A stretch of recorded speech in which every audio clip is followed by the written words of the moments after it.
En estos 40 minutos aproximadamente quiero transmitir algunos énfasis en el abordaje de patologías de urgencia en otorrinolaringología. Por favor, cualquier duda, interrogante que tengan, me pueden interrumpir durante la presentación, no hay ningún problema. Pueden levantar la mano, Maite ahí me puede ayudar a lo mejor si es que yo no estoy tan atento a la reacción, o pueden interrumpir y hablar y hacemos la pausa necesaria para que aclaremos al tiro ese interrogante, y si no, al final también podemos dar un espacio para aclarar cualquier duda. Entonces, eh, la primera urgencia que me gustaría comentarles es en relación a los cuerpos extraños en el oído, en la nariz, en la garganta y en el cuello. Pero va a ser solo a manera de spoiler porque tenemos organizado una sesión completa para los cuerpos extraños en otorrinolaringología. Entonces, algunas consideraciones generales de cualquier cuerpo extraño es que si hay una obstrucción de la vía aérea, lo que debiéramos nosotros reaccionar es realizando la maniobra de Heimlich. ¿Ya? Vamos a repasar en su momento cómo se realiza según grupo etario, pero la idea es no retrasar la reacción, porque eso puede salvar una vida. ¿Ya?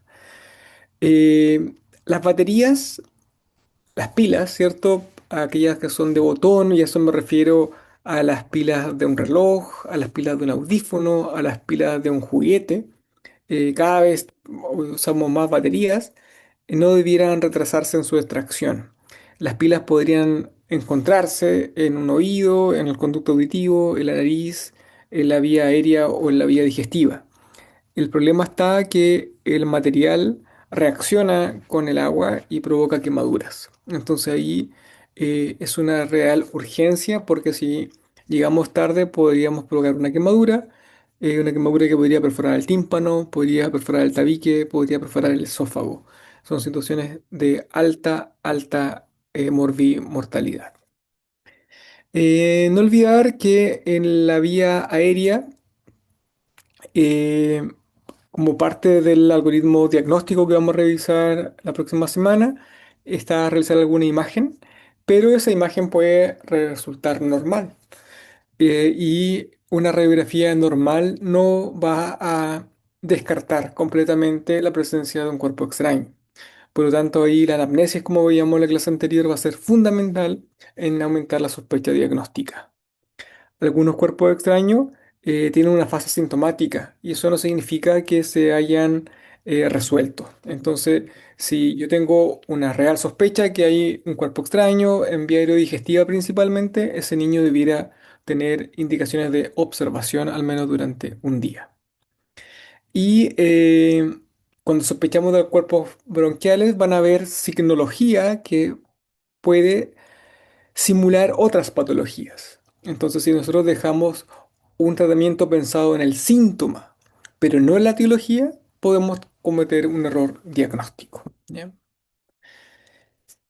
Errores frecuentes es que cuando hay un cuerpo extraño, ya sea nariz, oído, podemos cometer la equivocación de irrigarlo. Eso va a hacer que el cuerpo extraño se hidrate y puede quedar impactado. ¿Ya? Entonces, no irrigar los cuerpos extraños de origen biológicos. Como lo mencionaba anteriormente, no dar de alta si es que tenga una alta sospecha, aun cuando el examen imaginológico haya descartado un cuerpo, ojo, radiolúcido. Eh, Perdón, radio opaco. Múltiples intentos sin expertise ni equipamiento. Lo comentaba el otro día también en la sesión. Muchas veces uno se anima a retirar un cuerpo extraño, pero no tengo el instrumental adecuado. Y no es por un tema de expertise, sino es un tema netamente porque los instrumentales facilitan la realización del procedimiento. Es que yo puedo, por ejemplo, ese cuerpo extraño de origen biológico, destruirlo y provocar ahora múltiples cuerpos extraños pequeños que pueden provocar mayores complicaciones. Pero también puedo provocar lesiones en la mucosa, lesiones en la piel, infecciones asociadas y obviamente dolor y rechazo al examen en el niño y muchas veces un cuerpo extraño que podríamos haber sacado muy fácilmente con el instrumental adecuado. Terminamos en el pabellón un niño con anestesia porque ha tenido una mala experiencia después de varios intentos fallidos.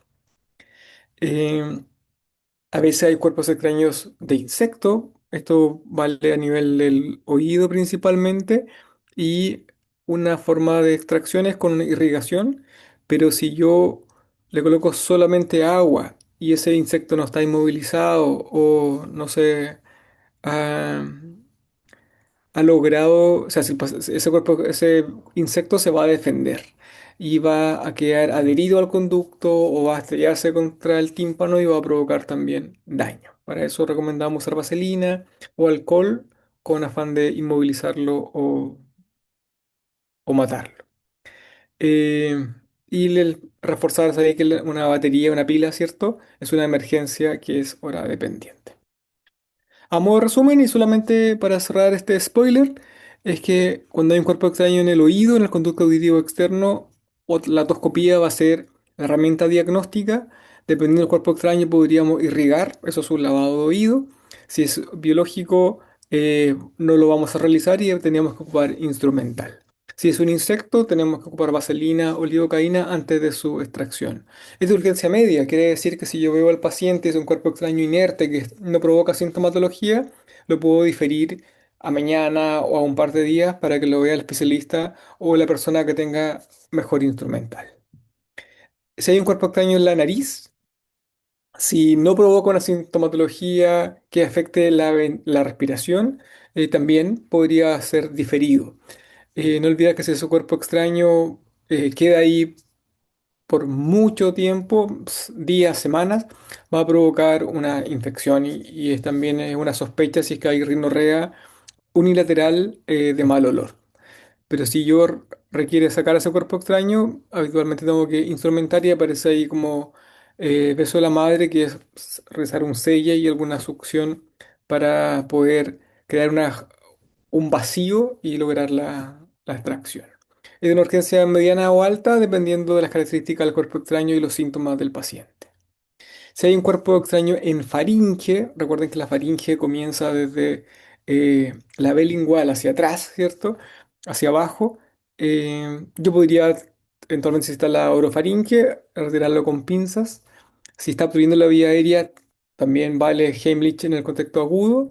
Y si está más abajo, probablemente va a tener que realizarlo su tracción con una endoscopía o algún procedimiento en pabellón. Si es ya a nivel de la laringe, eso es más complejo, es de una urgencia alta, ese paciente debe quedar hospitalizado y debo confirmar o descartar completamente que no tenga un cuerpo extraño. Lo mismo vale para los bronquios, donde el procedimiento va a ser broncoscopía o una evaluación en pabellón, y en esófago es más o menos lo mismo, pero como el esófago es más complaciente, como la peristalsis puede dejar que ese cuerpo extraño llegue al estómago, dependiendo de las características del cuerpo extraño, no es una urgencia que tenga que resolver inmediatamente. Vamos a hablar en detalle de cada uno de estos cuerpos extraños en la sesión correspondiente. Urgencias. Una urgencia con la cual sí o sí ustedes van a tener que convivir es con la epistaxis. Quiere decir un sangrado nasal. Más de la mitad de las personas hemos tenido epistaxis alguna vez en la vida, pero solamente un porcentaje de ellas va a considerarse una situación de urgencia. ¿Cuáles son las urgentes? Las que son de un sangrado posterior. ¿Por qué? Porque el sangrado posterior es una rama de la arteria carótida externa que tiene mayor flujo sanguíneo y que cuesta más su, su cese. Habitualmente cuando el sangrado es posterior no va a ser visible la rinoscopía y esto se da en un contexto principalmente de los pacientes adultos asociado a cambios microangiopáticos, probablemente en el contexto de la hipertensión arterial siendo lo más frecuente. Si es un sangrado posterior, siempre va a requerir hospitalización, ¿ya? A diferencia si el sangrado anterior, que afortunadamente es el más frecuente, aquí hay un sangrado que es visible, ya sea con la rinoscopía o cuando lo veíamos en la clase anterior utilizando el otoscopio, y yo ahí puedo resolver eso con un taponamiento, con compresión digital y en algunos casos, cuando esto es recurrente, podría también requerir cauterización. Entonces, eh, vamos a colocar un ejemplo y vamos a tratar de determinar cuál es el manejo más apropiado. Es un hombre de 68 años, hipertenso, con antecedente de un infarto al miocardio, que está en tratamiento actualmente con losartán y con ácido acetil salicílico, y que consulta la unidad de emergencia por epistaxis unilateral, en este caso el lado derecho, de aproximadamente 30 minutos que no se dio con la compresión en casa. Está hipertenso con una presión arterial 165,95 milímetros de mercurio, una frecuencia cardíaca de 88 latidos por minuto, sin petequia, sin equimosis, y es un episodio que recurrió después de 2 semanas de haber tenido uno similar. Entonces, cuando hablamos de compresión, esa compresión debiera ser en la parte blanda de la nariz. Un error frecuente es cuando se realiza una compresión a nivel de los huesos propios, eso no va a,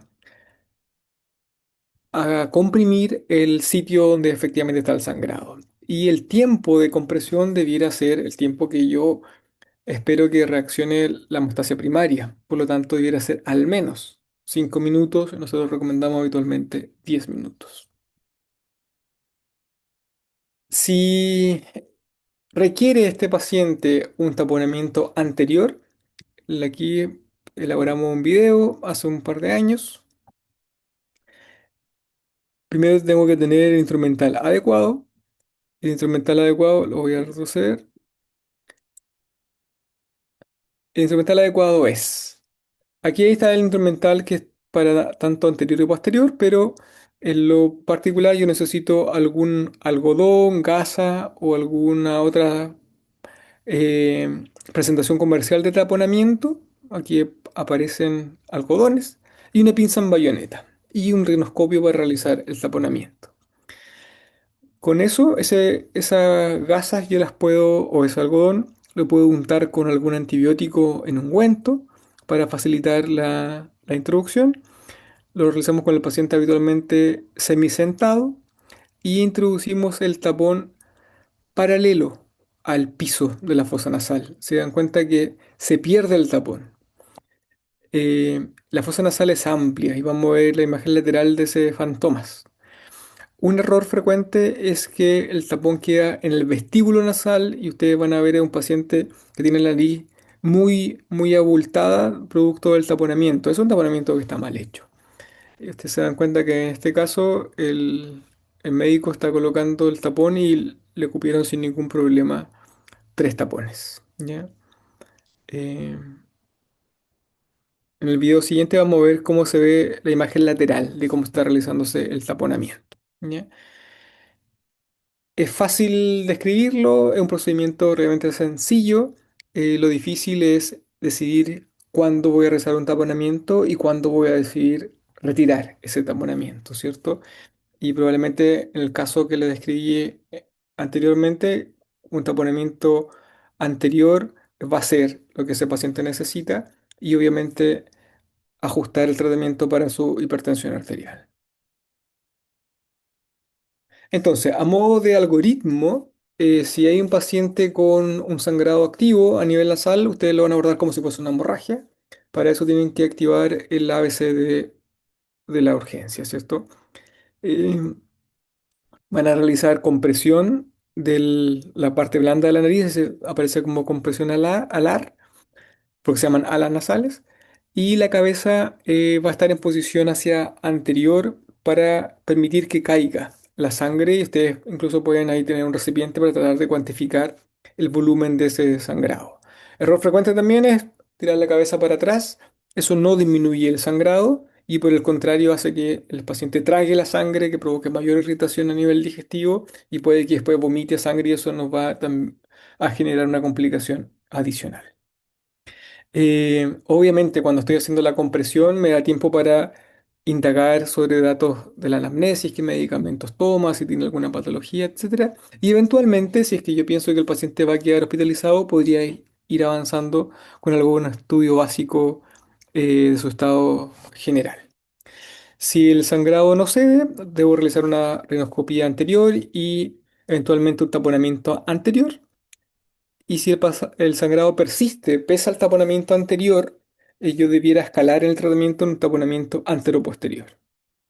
Hay distintas formas comerciales, hay distintas técnicas, pero lo que siempre vamos a tener disponible es lo que aparecía en la imagen anterior, creo que acá no la repetimos, pero era eh, el rinoscopio, la pinza en bayoneta, el material para el taponamiento anterior, que en este caso estamos usando algodón, pero aquí también vamos a agregar el uso de una sonda Foley.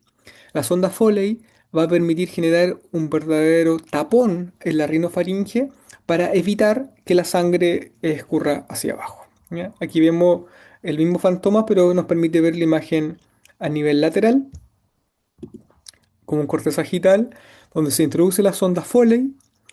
Esta sonda Foley yo la debo visualizar a nivel de la orofaringe y la inflo siempre con solución salina de acuerdo al volumen recomendado por la sonda. Y eso va a depender de los French que tengan la sonda que ustedes están utilizando. En este caso se está inflando con suero fisiológico. Creo que era una sonda que permitía 10 cc. Y vemos como una vez que el balón está inflado, se impacta detrás del paladar blando a nivel de la rinofaringe. Y eso solamente hace un tapón, ¿ya? Para evitar que la sangre escurra. Pero la compresión real del sitio del sangrado la va a hacer el taponamiento anterior que ustedes van a estar realizando. Entonces, ¿cuántos materiales de taponamiento van a utilizar? O sea, ¿cuántas gasas en este caso? Nosotros le llamamos lauchitas por la forma que tiene ese algodón. Las necesarias para detener el sangrado eh, o las que me quepan en la nariz.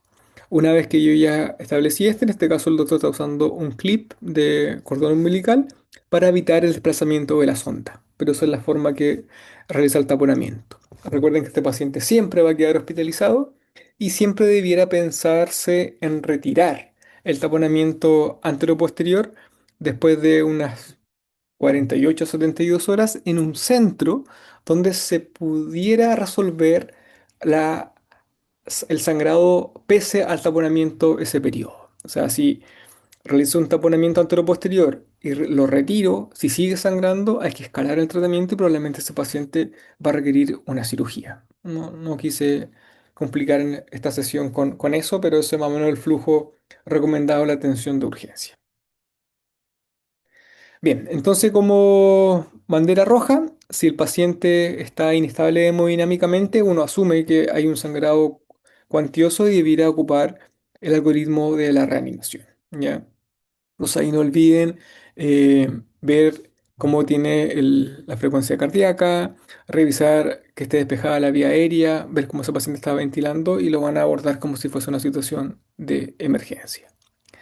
Si el sangrado es posterior no se ve el sangrado al taponamiento anterior bien realizado, ustedes debieran hospitalizar a ese paciente y realizar un taponamiento anteroposterior. ¿Ya? No olviden consultar si el paciente toma algún medicamento y sobre todo si está tomando aspirina o algún anticoagulante, algún antiagregante, y ahí tienen que sopesar el riesgo-beneficio en suspenderlo o no suspenderlo. ¿Ya? Eh, es que aquí se describe como signo de alerta un caso particular, que son sangrados unilaterales eh, recurrentes, ¿cierto? Y uno ve la fosita nasal y el paciente tiene múltiples vasos sanguíneos por muchos lados que probablemente van a reflejar un aspecto constitucional. En este caso estamos pensando que pueden tener telangiectasias hereditarias. ¿Ya? Errores, algunos se los comenté durante el caso clínico, ¿cierto? No inclinar la cabeza hacia atrás porque el paciente va a dilutir la sangre. No comprimir la parte ósea de la nariz no tiene ningún beneficio. Eh, una vez que yo al paciente le resolví el sangrado, eso es solamente cerrar la llave, pero debo ir a buscar la causa de ese sangrado, ¿ya? Si el taponamiento posterior fue ambulatorio, en realidad no lo recomendamos porque es un paciente que requiere vigilancia. Y ya a nivel de la especialidad, no se recomienda cauterizar ambos lados de la nariz porque podría haber un riesgo de perforación del tabique. Bien, urgencia, ¿cierto? En la especialidad. Otra urgencia que diéramos nosotros reconocer y tratar es la hipoacusia súbita. Es una patología que está subdiagnosticada, es una patología que presenta gente joven, habitualmente gente activa, no tiene diferencia por género y tiene una recuperación espontánea. Pero cuando la diagnosticamos y la tratamos, el porcentaje de recuperación aumenta. Y de ahí la importancia. Esta es la forma diagnóstica, el recordatorio para que no la olvidemos, la regla 30-3-3, que quiere decir que es una pérdida auditiva de al menos 30 decibeles en tres frecuencias eh, consecutivas. En el audiograma uno evalúa frecuencias del sonido y cuando se comprometen tres zonas contiguas y el descenso es mayor a 30 decibeles y eso se ha presentado de forma reciente. Nosotros tenemos como corte de 3 días. Está, son los criterios diagnósticos para una hipoacusia súbita. Si yo no dispongo de una audiometría y esa audiometría no va a estar disponible en las próximas horas y tengo una otoscopía normal y es un paciente que dice que abruptamente dejó de escuchar. Ustedes pueden realizar los tests que conversamos la vez anterior como de screening auditivo y no sería un error dejar igual tratamiento hasta que podamos confirmar el diagnóstico dependiendo el lugar donde estemos realizando la consulta. Esta es una audiometría entonces y ustedes ven ahí que en el oído derecho hay una disminución de la audición desde la frecuencia 250 hasta los 2000 y el oído izquierdo está normal. Entonces, eh, este paciente, de acuerdo al relato, puede ser que tenga una hipoacusia súbita. La causa no la sabemos. Podemos teorizar que puede ser alguna causa viral o bacteriana o enfermedad autoinmune o eventos microvasculares, pero en realidad no tenemos la certeza de qué se trate, por eso el tratamiento es como bien general. ¿Ya? Habitualmente es unilateral, habitualmente compromete a las frecuencias eh, medias o puede comprometer a todo el audiograma y pudiera estar o no asociado a síntomas auditivos como sensación de oído tapado o tinnitus. En algunos casos también se puede acompañar de vértigo y existe una entidad que siempre se acompaña de vértigos que puede ser una parálisis cócleo-vestibular, ¿ya? Que también es una urgencia otorrinolaringológica. Pudiera tener dolor de oído, cosa que no es frecuente, y parestesia que tampoco lo es. Entonces, tengo la anamnesis, la sospecha diagnóstica, al examen otorrino no voy a encontrar ningún hallazgo significativo, tiene otoscopía normal, ¿ya? Si yo realizo las pruebas de acumetría, va a ser una hipoacusia neurosensorial. Y si realizo la audiometría, para hacer el diagnóstico, debiera tener un descenso de al menos 30 decibeles entre frecuencias consecutivas.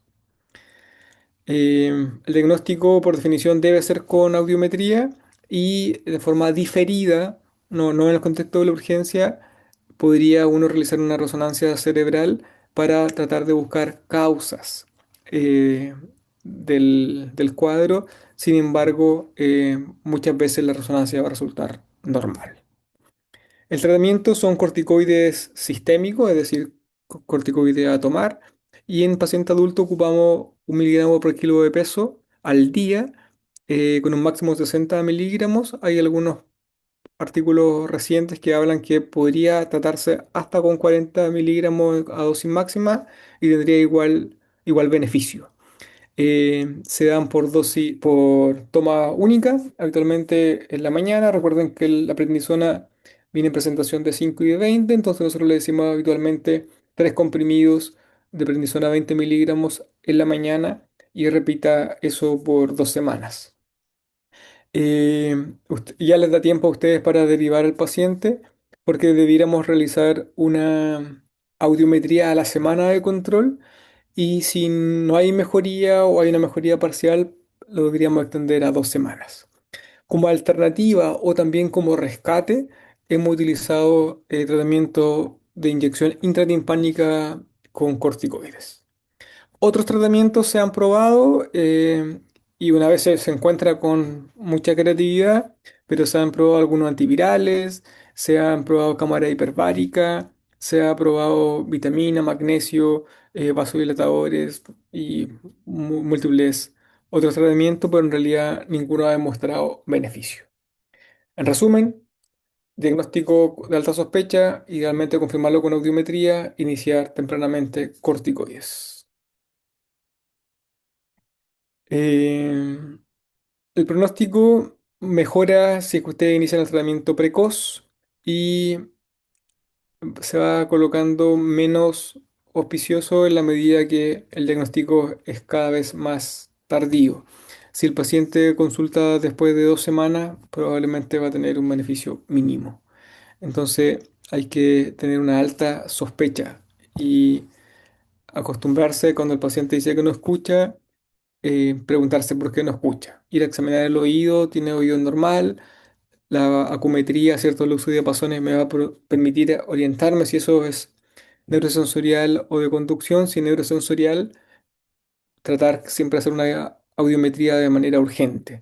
Y si no está disponible, créanme que si no, el paciente no tiene ninguna contraindicación para usar corticoide, se los va a agradecer. Bien, y el último caso o la última situación que les traje en el contexto de urgencia es la fractura nasal y agregué una complicación de la fractura nasal, pero no es exclusiva de ella, que es el hematoma septal. Entonces, la nariz es una estructura compleja. Cuando hablamos nosotros de fractura nasal, habitualmente hablamos de la fractura de los huesos propios de la nariz. Sin embargo, un impacto de alta energía también pudiera provocar fractura del cartílago septal. Eh, pero no necesariamente tiene que haber una lesión del cartílago para que sea una fractura. O sea, la fractura a nivel de los huesos propios es la que habitualmente vamos a diagnosticar. Y si el impacto es de alta energía, también tenemos que descartar otras fracturas del macizo facial. Entonces, la historia es que el paciente recibió un golpe de la nariz. Puede ser un golpe frontal, un golpe lateral, un codazo, una patada, una caída. Eso es lo habitual. Ese es la anamnesis. En la historia, el paciente nos va a contar que tiene una deformidad nasal. No necesariamente va a tener un estigma como lo tiene ahí en la herida, ¿cierto? Del golpe. Y uno pudiera requerir ver cómo tenía la nariz previa al traumatismo. Antes se describen, ¿cierto? Pedir el carnet de identidad, pero hoy día toda la gente tiene fotos en su celular y dice, muéstrame una foto reciente tuya y uno puede hacer el contraste. Siempre uno debiera explorar, ir a buscar signos de fractura. Esa es probablemente la única fractura que yo voy a ir a corroborar con examen físico si efectivamente existe o no la fractura. Para eso voy a tomar la fractura con suavidad y movilizarla y va a haber un crépito. Normalmente los huesos propios no se mueven, entonces va a haber movilidad anormal. Y es muy habitual que en el contexto de la fractura el paciente refiere a que tuvo sangrado. Una fractura sin epistaxis, hay que dudar, ¿cierto? A lo mejor no fue una fractura y la deformidad nasal es más bien constitucional. Y por eso ahí me sirve la imagen. Uno no duda de la contusión y del relato, pero no necesariamente eso se va a asociar a fractura. Hay una temporalidad de resolución. eh, si es que yo logro una respuesta inmediata después del traumatismo, pudiera resolverlo en el contexto de urgencia. Y uno siempre lo ve en las películas, ¿cierto? O a modo de anécdota, hay un golpe y el paciente en el agudo se mueve la nariz y se la reposiciona. Perfecto. Y se recupera y no hay nada más que hacer probablemente. Eh, Pocas veces uno tiene esa oportunidad y y pocas veces también hay una respuesta rápida a la consulta, ¿cierto? El paciente tiene el golpe, cesa el sangrado y reconsulta de forma diferida, entonces esa ventana no es habitual que pudiéramos nosotros resolver en una reducción de esta fractura. Habitualmente lo vamos a ver el día siguiente, eso es como en lo general, y ahí van a haber signos de inflamación que van a dificultar el diagnóstico y nos imposibilita realizar una reducción en ese momento, porque al realizar la reducción uno debiera percatarse que esos huesos queden alineados y el edema ahí lo dificulta. Entonces habitualmente diferimos una reducción cuando se requiere durante la segunda semana, entre el décimo y el decimocuarto día, ¿ya? Si es que pierdo esa ventana de resolución, el paciente debe cicatrizar su nariz, debe consolidar ese hueso, deben actuar los osteoclastos para remodelar la deformidad ósea y ahí definir si es que esa desviación nasal provoca obstrucción, provoca afectación funcional para poder realizar una cirugía que ya no es una reducción, sino es una rinoseptoplastía de corrección. No olvidar que en este contexto de un traumatismo nasal, no necesariamente con fractura, puede ocurrir un hematoma septal. El hematoma septal es una colección de sangre entre la mucosa y el tabique. Se genera una separación de la mucosa del tabique y el tabique pierde nutrición, porque el tabique se nutre por la difusión de esta mucosa. Y si eso no se drena, el tabique se puede reabsorber, el tabique se puede necrosar y provocar una deformidad de la nariz que se llama encía de montar, que cuando se hunde la nariz en la zona de la lesión. Y esa es una complicación muy difícil de corregir. Entonces, cuando hay un antecedente de un golpe nasal, de una fractura nasal, debo ir a mirar la región del tabique. En ocasiones debo palpar cómo está la consistencia de eso. Y si el paciente se queja además de obstrucción nasal, eso me puede orientar mucho más a descartar esta complicación. Si yo decidí realizar una imagen, ya sea en el contexto de fractura o de una contusión, la imagen que debiera solicitar es una tomografía de cavidades paranasales. La radiografía de huesos propios nasales o la radiografía de cavidades paranasales no tiene utilidad diagnóstica frente a una contusión nasal. Y en una tomografía voy a ver esta colección, ¿cierto?, de sangre que ustedes pueden observar a nivel del tercio medio del tabique. Esta es una urgencia que debiera resolver prontamente, no inmediatamente, pero sí prontamente, en un par de horas al día siguiente, para evitar la afectación del cartílago, y ese drenaje lo puede realizar el médico general sin ningún problema.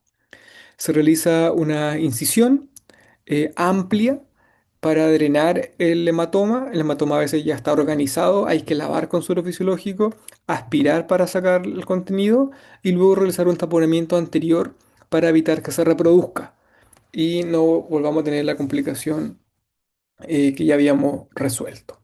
La mucosa nasal no requiere puntos muchas veces en esa zona, porque además el dejarlo abierto permite que siga drenando y que no volvamos a tener el hematoma septal. Eh, y el taponamiento lo puedo retirar después de 72 horas y observar a ese paciente. Y en la mayoría de los casos, con alta probabilidad, va a andar muy bien y le hemos salvado cualquier daño a nivel del cartílago. Bien, esas son las urgencias que les tenía en esta ocasión. Dudas, preguntas, comentarios.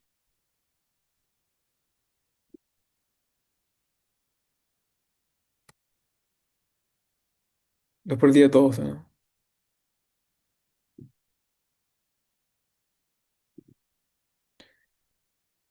Gracias, Camila, por su arenga.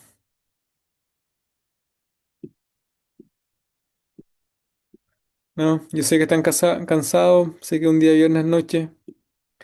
Le agradezco la motivación de participar en esta actividad y, y quedo disponible para cualquier consulta que la pueden ir desarrollando y nos vamos a seguir viendo en la clase siguiente. ¿Ya? No sé si está la Maite por ahí para cerrar o cierro yo nomás. Doc, Dígame nomás. sí, Maite tuvo un problema de conexión. Si puede dejar de compartir y ella retoma el tiro. Perfecto. Ahí dejé de compartir, ¿cierto? Sí, Sí. Ahí sí que se me quedó pegado con la parte de compartir, pero súper buena su clase, Doc. Muchas gracias. Parece que no hay preguntas en el chat. Si alguien quiere hacer una pregunta, es el momento. La Camila dice que era un buen carrete, así que bien, no sé. Claro. Yo creo que todavía tenemos un rato para hacer algo, ¿cierto? Bueno, las urgencias otorrino son urgencias que son frecuentes. Habitualmente, salvo el cuerpo extraño, no son de riesgo vital. Un sangrado exsanguinante de causa nasal es algo excepcional. Pero si estamos preparados, si tenemos alguna destreza, si sabemos los tips que yo les traté de resaltar, les perdemos el miedo para enfrentar las situaciones que nos va a tocar vivir, ¿cierto? Yo sé que alguno de ustedes en algún tiempo más va a estar en Melinca, en Palena, no sé, en putre, ¿cierto? Y después de que le llegue un paciente que se cayó, que tuvo un traumatismo, o los niños que estaban jugando, hoy día hay muchos juguetes chiquititos, muchos Legos, ¿cierto? Cada vez más pequeñitos, sobre todo los chinos, que no tienen mucha regulación, y va a tener un cuerpo extraño, y al menos las ideas que yo les traté de recalcar es para que no cometamos errores, hay algunos que podemos esperar, y eso tranquiliza también a los papás, uno les dice... Mire, no se preocupe, no va a pasar nada. Lo importante es que no se manipule, le dejo analgesia y lo voy a derivar para que lo retiren mañana, porque esto no es una complicación que tenga alguna afectación mayor. ¿Ya? Ya pues, nos Súper. vemos la próxima semana, creo que no tengo clases, sino la siguiente, parece. Claro, la siguiente. Y con el resto de los participantes nos veremos la próxima semana. Gracias por Perfecto. la participación y gracias, Doc, por la clase. Súper bueno. Ya pues, que estén muy bien. Buenas noches, buen fin de semana. Buenas noches. Chau.